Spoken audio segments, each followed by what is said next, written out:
నియోజకవర్గాల పునర్విభజన జనగణ ప్రక్రియతో సంబంధం లేకుండా మహిళా రిజర్వేషన్ బిల్లును తక్షణమే ఆమోదించి అమలు చేయాలని కర్నూలులో మహిళా సంఘాలు నిరసన తెలిపాయి. పార్లమెంటు వర్షాకాల సమావేశాల్లో ఎటువంటి షరతులు లేకుండా మహిళా రిజర్వేషన్ బిల్లును ప్రవేశపెట్టాలని కర్నూలు కలెక్టరేట్ దగ్గర మహిళా సమైక్య ఆధ్వర్యంలో ఆందోళన చేపట్టారు. దశాబ్దాల కల అయిన మహిళా రిజర్వేషన్ను కేవలం రాజకీయ కారణాలతో కాలయాపన చేయడం ప్రజాస్వామ్యానికే అవమానకరమని విమర్శించారు.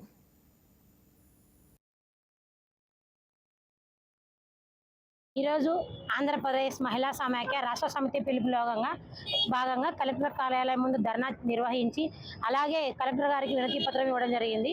కారణం ఏమనగా ఈరోజు మహిళా దాన్ని చట్టసభల్లో వర్షాకాల పార్లమెంటు సమావేశాల్లో తక్షణమే అమలు పరచాలని చెప్పి 2023 NSVA నారీ శక్తి అధినియం పేరుతో వచ్చింది.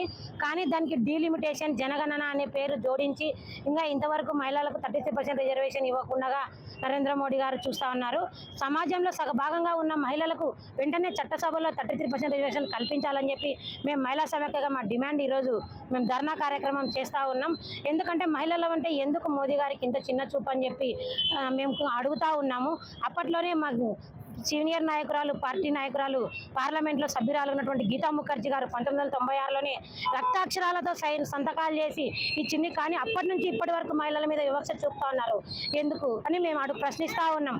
కాబట్టి తక్షణమే రేపు జూలై 22 జరిగే పార్లమెంటు సమావేశాల్లో నారీ శక్తి వందన అధినియం ఖచ్చితంగా 33% రిజర్వేషన్ అమలు చేయాలని కోరుకుంటున్నాము. నా పేరు పి శ్రావణి, ఆంధ్రప్రదేశ్ మహిళా సమైక్య జిల్లా ప్రధాన కార్యదర్శి.